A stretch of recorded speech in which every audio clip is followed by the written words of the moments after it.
실질적으로 작년에 이제 하반기에 출연을 해주셨는데 그때 네. 당시에 지금 주식시장 저점을 찍을 것이다 하면서 되게 기대감이 크다라고 말씀을 하셨고 네. 근데 실제로 그때가 지나와 보니까 정말 저점이었고 그 네. 이후로는 이제 지금 오름세를 보이고 있는 상황이잖아요. 네. 그러면 지금 작가님은 이제 투자를 지금 어떻게 이어나가고 계시고 앞으로는 좀 어떻게 해나가실지 그것도 되게 궁금합니다. 저는 이제 5월, 10월에는 당연히 장기적으로 주식시장이 좋다 하더라도 뭐 그렇게 엄청 적극적으로 투자를 하지는 않고 있고요. 한 30% 정도는 이제 올레더, 자산 배분 이런 거 이제 하고 있고 30% 정도는 동적 자산 배분. 한마디로 최근에 잘 나간 자산을 좀 많이 투자를 하고 못 나간 자산들을 빼고 이렇게 좀 이제 한 달에 한 번 포트폴리오를 조정하는 좀 단기 전략이라고 볼 수가 있고요.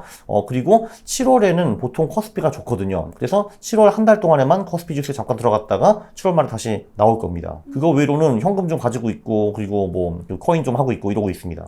네. 실질적으로 보니까 5월 달에 좀 많이 매도를 하셨다고 이렇게 4월 말에 팔았죠. 4월 이야기를 20일인가? 그때 많이 팔았죠. 네. 그러면은 그때 파신 이유가 네. 그 5월에서 10월 그 안 좋은 그런 부분들 때문에 어느 정도 정리를 하신 거네요. 그렇죠. 그래서 주식 비중을 제로로 만들지는 않았습니다. 왜냐면은 주식 비중은 제로는 아닌데 그래도 그 4월 20일 전보다는 확실히 많이 줄였습니다. 그러니까 이게 그러면은 야 5월 10월이 안 좋은데 100% 현금으로 가지 않니? 라고 질문을 하실 수도 있는데 5월 10월에도 분명히 주식시장이 오른 사례는 분명히 있거든요. 다만 그 확률이 낮다 뿐입니다. 11월 4월보다. 그러니까 11월 4월에는 예를 들면 코스피 같은 경우가 오를 확률은 70% 정도 되고 5월 10월에는 50%에서 조금 떨어지거든요. 장기적으로 해보면 별로 안 좋았다. 그렇기 때문에 저는 확률이 좋을 때는 베팅을 좀 크게 하고 확률이 낮을 때는 베팅을 낮게 하고 이런 식으로 조정을 하고 그냥 100%, 0% 이렇게 투자하지 않습니다. 저는. 네. 그러니까 투자를 거의 확률적인 부분에 이제 생각을 접근을 이제 하시는 거잖아요. 네. 좀 더 내가 이길 확률이 높으면 좀 더 많이 거는 거고. 그렇죠. 강한구님이 작년에도 이제 그 날짜에 대해서 되게 네. 이제 중요하게 말씀을 해주셨어요. 뭐 네. 예를 들면 11월, 4월에 그때가 좀 오히려 투자하기 좋은 시기고 네. 그리고 5월, 10월은 별로 좀 안 좋은 시기다 이렇게 네. 말씀하셨는데 물론 이전에 우리나라뿐만 아니라 뭐 미국, 독일 과거 흐름을 보여주시고 그렇게 얘기를 해주셨는데 네. 이게 앞으로도 그럼 그 전략을 그대로 진행을 해도 괜찮을지. 전 세계적으로 이게 최소한 한 60년 전부터 계속 먹히는 전략이기 때문에 갑자기 2023년부터 아니야 지금부터 안 통해 라고 나올 것 같지는 않다라는 거죠. 그 계속 11월 4월이 좀 강세고 5월 10월이 약세를 좀 보이지 않을까 저는 생각을 합니다. 그럼 실제로 그렇게 투자를 했을 때 혹시 네. 뭐 지난 뭐 2, 3년간의 그런 투자 수익률이 어느 정도 되는지 여쭤봐도 될까요? 21년에 제가 한 20%, 22%인가? 그 정도 번 걸로 기억을 하고 22년에 제가 5% 털렸고요. 그 올해는 그래도 한 10% 정도 수익이 나는 것 같아요. 그 정도? 네. 제가 좀 고백을 해보자면 네. 제가 작년 하반기에 나오셨잖아요. 네. 그러면서 저에 맞게끔 이렇게 퀀터스 돌려가지고 11월에 매수하고 4월에 매도하는 그 전략을 할 때 종목이나 이런 거를 말씀해 주셔가지고 저도 그렇게 해가지고 실제로 제가 그렇게 매수를 했었어요. 사실 저는 당연히 안 하실 줄 알았어요. 왜냐면 지금까지 제가 이렇게 딴 채널 가가지고 콘트 좋아요 워호 하시면은 옆에서 야 훌륭하십니다 라고 하시는데 그거 했다는 분은 제가 한 번도 본 적이 없거든요. 근데 제가 실제로 했습니다. 감독입니다. 네네 실제로 제가 계좌도 지금 보여드릴 수 있어요. 그래서 네. 돈을 버셨나요? 돈을 벌었습니다. 네. 한 15% 정도 나왔어요. 예! 그때 당시 집에 다시 돌아가서 되게 일리가 있다라는 생각이 들어서 테스트 차원에서 시도를 해봤고 그래서 이제 배우는 입장에서 저도 25종목에 대해서 그렇게 나눠서 배분을 해가지고 투자를 진행을 했고 네. 그리고 나서는 이제 중간에 그러니까 4월에 한꺼번에 탁 판 건 아니었고 예. 제가 생각하지 못하게 크게 오르는 날들이 있더라고요. 막 40%, 뭐 30% 이런 경우에는 제가 이거는 좀 너무 많이 오른 것 같으니까 매도를 하자 해서 그런 식으로 이렇게 좀 정리를 해 나갔는데, 제 계좌를 한번, 이렇게 보시면, 네. 15.6%. 제가 여기 날짜 보면은 11월 6일부터 7월 현재까지 6일까지. 이제 그렇죠. 다 높은 수익률을 낸 건 아니지만, 그렇죠. 여기 보면은 대략적으로는 이제 되게 손실이 난 나쁜 친구들도 몇 개 네네, 있지만, 있어요, 근데 이 있어요. 나쁜 친구들은 그래도 손실이 10% 미만이었고, 훌륭한 친구들이 여기 보면은 뭐 이 세동 네네. 47%, KC 웅진 20%, 55%. 55%, 화신 26%, 태엽평양물산 23%, 휴스틸 29%. 네네. 훌륭하네요. 요렇게 이제 제가 따라해 봤습니다. 참고로 개인적으로 말씀드리면은 그 30, 40% 오른 놈들을 안 파는 게 좋습니다. 그런가요? 왜냐면은 그 30, 40% 올라갔다가 다시 빵으로 오는 애들도 종종 있는데, 근데 가끔 또 그 중에서 30, 40% 애들이 400%로 가는 경우도 있어요. 그래서 그런 놈들이 한두 놈들이 나오면은 걔네들이 다시 30, 40에서 0으로 가는 애들을 전부 다 만회해 줍니다. 그게, 예, 왜냐면은 사람이 생각할 게 이제 30, 40가 무서워. 일단 내가 먹어야 돼라고 생각을 하는데, 실제로 한 10개 중에서 한 6개 뭐 정도는 다시 내려오거든요. 근데 그 4개는 더 많이 오르고, 그 중에서 한두 놈은 진짜 미친 듯이 올라가거든요. 그래서 이걸로, 그래서 전체 포트폴리오로 보면은 그냥 냅두는 것이 수익률이 높아집니다.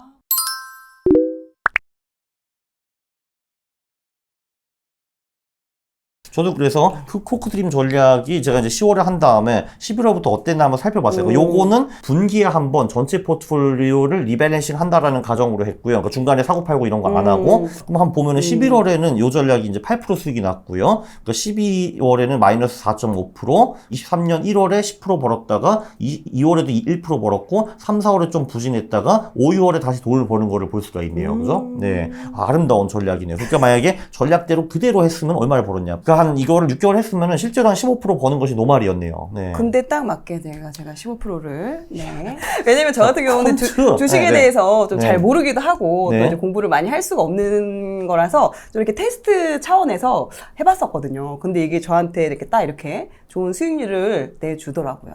이걸 제가 이제 느낀 게 앞으로도 요 전략으로 계속 해야 되는지가 좀 궁금했어가지고 네. 그래서 이제 여쭤봤었던 부분이었던 것 같아요. 참고로 지금 이제 이 퀀터스에서 저희가 베타로 이제 실전 투자를 돌리고 있어요. 자동 매매 쪽으로. 이게 이제 6월 10일부터 저희가 시작을 했거든요. 전략을 입력을 하고 아예 그냥 야 네가 사고 파는 것까지 다 해줘 하면 얘가 해줘요. 그래서 이제 지금 이제 보시다시피 74만 원까지 벌었다가 내려갔네. 56만 원으로. 이제 더 쉬워졌어요. 내가 직접 가서 사고 팔 필요도 없습니다. 자동으로 매수와 매도를 다 알아서 해주는. 그렇죠. 물론 그 네. 기준점은 정해주겠지만. 그렇죠. 그 전략은 내가 설정을 해야 되는 건데, 이제 그 전략을 설정을 해주면은 얘가 알아서 사고 팔기까지 해주는 거죠. 그게 되게 귀찮잖아요, 사실. 왜냐면 조금 전에 말씀하셨다시피, 내가 중간에 사고 파는 거 까먹었어요. 이런 말씀도 그리고 조금 전에 이게 하셨는데. 감정이 네. 휘둘리게 되더라고요. 그렇죠. 40% 올랐네. 야, 이거 팔자. 이렇게 되는 거잖아요, 이게. 지난번에 나오셨을 때 네. 그 코크드림 전략처럼 투자할 수 있는 방법을 알려주셨어요. 근데 네. 그거를 오늘 네. 다시 한번 봤으면 하는데 네. 작년과 좀 올해 좀 다르게 좀 접근할 부분이 있는 건지. 전혀 없습니다. 네. 코크드림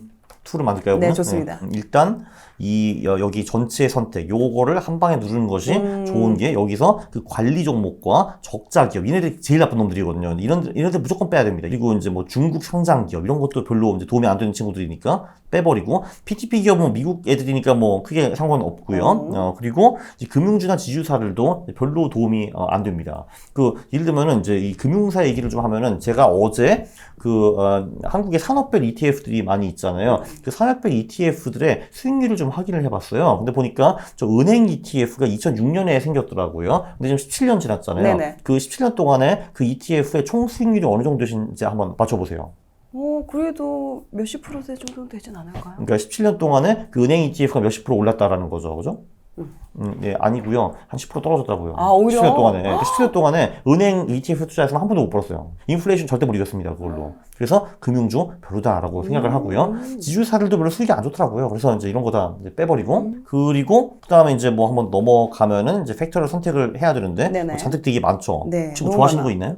저 퍼. 퍼 넣고, 네. 퍼라는 것은 이제 기업이 싸다 비싸다 이런 거를 측정하는 주로 지표잖아요. 네네. 근데 그거 말고도 이제 기업이 성장을 하는가 이런 것도 좀 중요하잖아요. 뭐가 성장하면 좋을까요? 저 영업이익 성장률? 그러면 영업이익 성장률 넣고, 그러면 한마디로 이거는 아주 심플하게 퍼가 낮고 영업이익 성장률이 높은 기업들의 그런 소형주에 20년 동안 지속적으로 투자했으면 얼마를 벌었을까라고 이제 찾아낼 수가 있는 거고요. 한번 해보죠 뭐. 네. 자, 그럼 1,000만 원을 가지고 시작을 했다. 그럼 거래 비용이 좀 있으니까 좀 넣고, 그리고 이제 분기에 한번 리밸런싱을 했다라고 치고요. 물론 또 본인이 중요하게 여기는 딴 그런 지표 부분들이 넣어도 돼요. 있으면 맞아요. 그런 네, 것도 그렇죠. 체크하면은 그렇습니다. 거기에 또 이제 알맞은 종목들이 이제 튀어나오는 거죠. 그렇죠. 제가 기억하기로는 그 전에 코크드림 전략이, 그쵸, 그 전께 47이었는데, 그냥 2개만 들어간 아주 심플한 전략이 더 수익이 잘 나왔어요. 이런 거 종종 이런 게 있어요. 한마디로, 진짜 아주 퓨어하게, 퍼가 낮은 기업들 중에서 영업이익 성장이 높은 애를 투자하는 진짜 쉬운 전략이거든요. 근데 뭐, 돈 잘 될 것 같습니다, 이것도. 그러니까 요게 CAGR라는 게 복리 수익률이에요. 연복리 수익률. 그러면은, 연복리 수익이 54%면은 총 수익이 위에 나오는데, 이게 6,788배거든요. 그러니까, 1,000만 원이 670억이 되는 기적입니다. 네. 이렇게, 꽤 괜찮죠. 네. 물론 이게 과거 20년 이랬고 미래 20년에 680억까지 솔직히 안 할 것 같아요. 그렇죠, 그렇죠. 또 똑같이 진행은 된다는 건 보장할 수는 없는 거죠. 근데 확률적으로 그렇다는 거죠. 그리고 이제 문제는 중간에 얻어 터질 때는 57% 터지는 경우도 있다라는 네. 것도 있고, 그리고 언제 터지는가, 이럴 때 터진다. 터질 때 이게 57% 터질 때가 있었고 48% 터질 때도 한 번 있었고, 이렇게 20% 이상 터지는 구간이 20년에 10번 정도 나왔다. 그래서 2년에 한 번은 20% 이상 얻어 터진다. 그런 거를 알고 가야 되고요. 사람들이 전부 다 흥분해가지고 요거만 보고서 투자를 열심히 했다가 이런 구간이 오면은 저를 굉장히 세게 욕하는 경우가 있습니다. 흔들리죠. 여기 보면은 2008년 6월 13일에 우리가 금요일 들어갔다라고 때네요. 치면, 그쵸. 들어갔으면은 일단 57% 쿨하게 얻어 터진 다음에 332, 1년 후에야 비로소 본전을 만회했다라는 이제 기록이 이렇게 나옵니다. 보면은 이때 2017년 18년에는요 떨어진 건 21%였는데 만회하는 게 461일이나 걸렸어요. 거의 1년 반 걸렸다라는 거잖아요. 그리고 보면은 연별 수익률도 2008년에 당연히 좀 많이 얼어 터졌고요. 33%. 그리고 23년에도 이제 이렇게 수익률이 하고 있는데, 보시다시피 23년에 수익률이 코스피보다 약해요. 보면은 17년도 그랬어요. 요 두 개가 이제 뭐냐 하면은 17년에는 당시 삼성전자만 쫙쫙 올랐거든요. 그래서 이 소형주들이 소외를 받아가지고 오히려 손실이 나가지고 되게 안 좋았어요, 이 전략이. 그리고 올해 같은 경우는 이코프로에 돈이 다 쫙 몰려가가지고 그쪽에 돈이 들어갔기 때문에 소형주가 상대적으로 부진했습니다. 그래서 이런 구간이 종종 와요. 17년, 23년 있었고 2003년에도 좀 그 코스피 대비 수익이 안 좋았네요. 이게 지금 플러스 그 마이너스 원이라는 게 돼 이겼다라는 거, 이겼다. 네. 코스피 대비 수익률이 이겼다, 졌다. 네, 그죠. 보면은 20년 동안에 17번 이겼고 3번 졌습니다. 보면 2007년에 300% 수익 났고 2005년에도 그랬는데 2008년에 마이너스 33% 났고 뭐 이런 거죠. 네. 이런 식으로 투자를 하게 되면은, 이게 맨날 코스피한테 이기고 맨날 50%, 60% 수익이 내는 것이 100%는 아니다라는 없죠. 거죠. 그렇죠. 100%는 네. 없죠. 근데 이제 오르는 확률이 훨씬 더 이제 많으니까, 우리가 네. 말씀하신 것처럼 확률에 어느 정도 할 때 좀 더 베팅을 하는 부분에서 이제 접근을 하는 부분인 것 같아요. 그렇죠. 이렇게 하면은 20년 투자했으면 17번 이겼고 3번 졌는데 그럼 확률이 85%잖아요. 당연히 우리는 85%짜리에 베팅을 해야죠. 15%에 베팅하는 게 아니라. 근데 이렇게 했을 때 이게 1년 후에 어느 정도 오를 거야 이렇게까지는 알긴 좀 어려울. 그게 알 수가 없는 게 그 연간 데이터만 보셔도요. 어떤 해에는 300% 올라주고 어떤 해에는 마이너스 30%인데 근데 예를 들면 24년에 어떤 결과가 나올지는 아무도 알 수 없어요. 그러니까 정말 마이너스 30에서 플러스 300까지 스펙트럼이 진짜 다양하게 나오거든요. 그 예를 들면 진짜 내년에 뭐 85%가 나올 수도 있고 그냥 마이너스 20%가 나올 수도 있습니다. 그거 진짜 알 수 없어요. 어떻게 보면 제가 이제 작년에 이 전략으로 해가지고 제가 한 15% 정도 실질적으로 이제 수익을 냈잖아요. 네. 소형주이긴 하지만 이걸 한 종목에 정말 몰빵을 하는 게 아니잖아요. 네. 그런 리스크적인 부분도 어느 정도는 되게 좀 충분히 커버가 되는 부분이 네. 있었던 것 같아요. 예. 그럼 이제 지금 현재 실제로 작가님이 하시는 그 전략도 한번 보고 싶거든요. 작가님, 그 전략이요? 저는 이제 잘 모르니까 그 두 가지만 했잖아요. 퍼하고 네. 영업이익만 했는데. 그렇죠. 저는 뭐 8개 지표를 사는데 이 조금 전에 말씀하신 2개 들어가요. 그러니까 들어가고 추가로 들어가는 게 PGPR랑 뭐 포랑 PSR랑 뭐 이런 거 들어가거든요. 그 PSR 같은 경우는 시가총액 나누기 매출액이라는 지표이고, POR은 시가총액 나누기 영업이익이라는 지표고, 요거는 시가총액 나누기 매출총익 이런 지표들이고요. 그 밑에도 이제 보면은 매출액 성장률, 순이익 성장률, 매출총익 성장률 이렇게 넣는데요. 근데 한번 보시면요, 이게 아마 수익률이 조금 전에 그 코코팀 전략보다 좀 낮을 거예요, 오히려. 네. 그렇죠. 아마 그 전략이 더 그 과거의 수익이 더 높았을 겁니다. 그래서 이게 팩터를 많이 갖다 넣는다고 수익이 더 좋아지는 게 아니에요. 그 이제 여기 분명 보신 분들은 매출 총이 순위? 뭔 말인지 하나도 모르겠다. 야, 난 그냥 모르겠고 그냥 퍼가 낮고 영업이익이 많이 증가하는 기업에 투자할래라고 하시면 그렇게 하시면 돼요. 왜냐면 매출액은 늘어나지만 실질적으로 거기가 비용이 많이 처리돼가지고 네, 영업이익이 맞아요. 적어버리면 맞아요. 또 이게 의미 없을 수 있잖아요. 그렇죠. 네. 그래서 보시면은 이제 요 전략이 이게 50이잖아요. 그러니까. 네, 오히려 조금 전에 더 심플한 그 2개짜리 전략이 그 과거의 수익률도 좋았어요. 물론 미래에 요 전략이 그 전략보다 낫나 안 낫나 그건 알 수가 모르지. 없는 그렇죠, 거지만 근데 이제 그냥 심플하게만 봐도 이제 과거에서는 오히려 그 더 단순한 전략이 더 좋았네 이런 거를 볼 수 있습니다. 그래서 이제 그 왜 이제 주식 투자를 하실 때 뭐 유튜브 같은 거 보고서 그 제가 저거 사라고 했어 하시는 분들이 되게 많잖아요. 솔직히 그렇게 해서 부자 될 수가 없어요. 그래서 그냥 그렇게 하지 말고 그냥 되게 상식적으로 영업이익이 많이 오른 기업들 직접 한번 좀 찾아보고 그리고 그 중에서도 이제 너무 고평가되면 좀 그러니까 퍼가 낮아가지고 얘는 영업이익이 많이 올랐지만 아직도 저평가가 되어 있네. 그런 기업들 찾는 거 사실 되게 쉽거든요. 그 몇 개 찾아가지고 그냥 사면 돼요. 그냥 뭐 딴 사람들 말 듣지 말고. 저도 이제 제 계좌를 보면은 네. 요 전략을 썼지만 그렇다고 거기 안에 있는 그 소형주가 20개가 전부 다 오른 건 아니었거든요. 아, 당연하죠. 거기에는 네, 네. 뭐 오른 것도 있었고 예. 떨어진 것도 있었고. 맞아요. 근데 이제 네. 결과적으로 오른 애들이 좀 크게 오르고 네. 떨어진 애들 좀 적게 떨어지면서 이제 더 전체적으로 이제 수익이 좀 이렇게 더 많이 난 상황이었던 것 같아요. 그렇죠. 저도 퀀트 포트폴리오를 20년 동안 운영을 하면서 모든 주식이 다 올랐던 걸 본 적은 한 번도 없습니다. 당연히 그 중에서 말썽 부리는 이제 슬픈 아이들이 나오는데 그래도 그 슬픈 아이들보다는 그 기쁜 아이들이 더 수익을 더 많이 내줬다 이거죠. 그래서 그 슬픈 애들을 같이 끌고 간 거죠. 아니 뭐 사실 회사도 마찬가지잖아요. 20명의 직원이 있으면은 솔직히 30명이 다 하는 경우가 많잖아요. 이게. 그리고 나머지 분들은 그냥 따라가고 이렇게. 우리가 의미 비슷한 얘기하는 거죠. 2대 2대 8 법칙. 맞아요. 8대2 법칙. 그거는 정말 어디에도 적용이 되고요. 진짜 이 주식 포트폴리오, 소형주 포트폴리오에서도 진짜 20% 친구들이 거의 모든 수익을 다 만들어낸다고 보면 돼요. 나머지 80% 이제 안 된 애들을 끌고 가는 거예요. 근데 그러면 처음부터 잘 된 놈들만 사자 하는데, 아니, 그거 안 된다는 거 뻔히 아시잖아요. 회사도 그런 식으로 하면은 잘한 20명만 채용을 하겠죠. 그렇죠, 그게 말이 안 되죠, 사실은. 보통 이제 우리가 또 네. 주식을 하면은 벌 때도 있긴 하지만 거의 다 이제 잃을 때가 많더라고요. 강원 작가님께서 매수 매도를 할 때, 네. 아, 이런 지표를 보니까 좀 더 그래도 수익률이 좀 올라가더라 하는 그런 좀 지표나 네. 좀 유심 있게 보는 게 있나요? 당연히 대형주가 소형주를 앞지르는 장들이 있거든요. 근데 길게 보면은 소형주가 대형주보다 무조건 좋아요. 예. 근데 여기서 근데 유념해야 될 거는 조금 전에도 말씀해 주셨는데 소형주도 이상한 소형주들도 많이 있거든요. 맞아요. 마하이 직전의 소형주들. 걔네들을 어떻게 가릴 수 있나? 관리 종목 다 빼버리고 이번 분기 그리고 올해 적자가 난 기업들을 쫙 빼버리면은 그 이상한 소형주들이 굉장히 많이 걸러집니다. 그래서 건전한 소형주들이 많이 남거든요. 그 건전한 소형주들은 기본적으로 수익이 굉장히 높습니다. 네.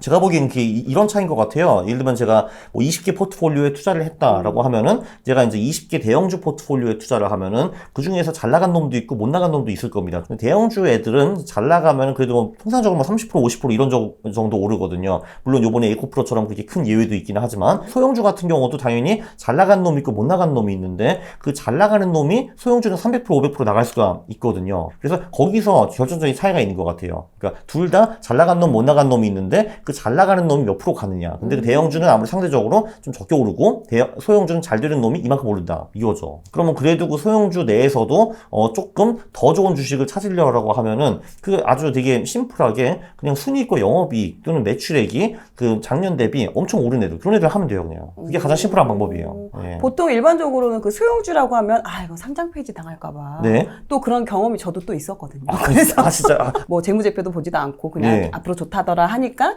그냥 덥석 이렇게. 네. 그래서 그런 경험 때문에 소형주는 왠지 좀 위험하고 물론 많이 벌 수는 있겠지만 이게 또 안 좋을 수도 있을 것 같아서 좀 견제를 했었던 부분이 네. 있었는데 말씀하신 것처럼 그런 부분들을 다 이렇게 걸러낼 수 있는 그런 부분들을 이제 장치들이 있으니까 그렇게 좀 진행을 하면 확실히 좀 더 나은 성과가 나올 수 있을 것 같아요. 그러니까 이게 소형주라는 게 삼성전자 대비해서 작은 기업이라는 거지 사실 절대적으로 보면은 소형 상장주들이 작은 기업들이 아니거든요. 왜냐면은 한국에선 그래도 이제 뭐 소형주 정도라 해도 다 시가총액이 500억, 1000억 원 다 되는 기업들이거든요. 근데 그 정도면은 사실 이제 매출도 그 정도 나온다고 보면 돼요. 얼추 500억, 1000억. 그러면은 누가 봐도 중견 기업이지 사실 그냥 뭐 구멍가게가 아니거든요, 이게. 그리고 아무리 구멍가게라 하더라도 첫 번째 부채가 별로 없고 두 번째 흑자가 나면은 망할 수 없습니다. 그래서 흑자가 나는 것만 불안한다고 하시면은 이것도 하나의 꿀팁입니다. 그러니까 부채 비율 150% 이상 기업은 투자를 안 하는 거예요. 그리고 그 중에서도 흑자가 나는 기업만 투자를 하면은 솔직히 그 기업 망할 가능성 거의 없습니다. 네. 지금 이번에 또 이제 책을 내셨는데 이게 네, 이 책이 어머님께 투자를 가르쳐 드리는 책이에요. 일단 네, 그 제목 자체도 이제 작가님의 어머님을 말씀을 하시는 거죠. 그렇죠. 이제 사실 뭐 어머니 같은 경우는 전통적인 한국적인 방법으로 이제 경제적 자유를 이루셨는데요. 그러니까 한마디로 열심히 일을 하셔가지고 돈을 별로 안 쓰고 남기셔서 그걸 예금에 좀 넣으셨다가 평생 저축을 하신 다음에 그걸로 부동산을 사셨습니다. 그러니까 내 집 마련으로 이제 조금씩 그렇죠. 올려가신. 최근 몇 년 동안은 집값이 굉장히 많이 오르고 월세는 안 따라 올랐잖아요. 그만큼 안 올랐으니까 월세 수익이 많이 떨어졌다. 그래서 지금 우리 자산이 좀 비효율적으로 운영이 되는 것 같다. 야, 그래서 이 부동산만 하면 안 되겠다. 야, 금융투자 좀 배워야겠다. 야, 아들, 네가 그런 거 하는 거 아니냐? 하면서 이제 저한테 이제 가르쳐라라고 하신 거죠. 그러면 이렇게 어머님이 배울 수 있을 만큼 그렇게 어렵지 않다라는 건데, 그럼 직장인이 실제로 배워서 이렇게 좀 성과를 낸 사례가 좀 있나요? 직장인이요? 여기? 네. 저 말고. 혹시 뭐 강의를 수강하셨던 분이거나 아니면 뭐 구독자분들 중에? 그러니까 제 이 퀀트 투자 중에서 저보다 더 크게 하시는 분들도 몇 분 계시고요. 이제 50억 넘게 이거를 하시죠. 그 정말 소형주, 그러니까 시가총액 하위 10% 소형주만 이제 하시고요. 그분 같은 경우는. 그래서 그분도 굉장히 많이 버셨죠. 네. 제가 번 거보다 더 많이 버셨어요. 솔직히. 네. 또 한 분도 이제 그 퀀트 투자도 하시고 이제 그 비상장 투자도 하셔가지고 지금 자산이 100억이 넘으시는데 뭐 취미생활 비슷하게 아직도 직장에 다니고 계십니다. 네. 그분도 이제 주로 11월, 4월에는 퀀트 투자를 많이 하시고 5월, 10월에는 거기서 돈 좀 빼가지고 이제 비상장 투자를 많이 하시고 이렇게 좀 하시더라고요.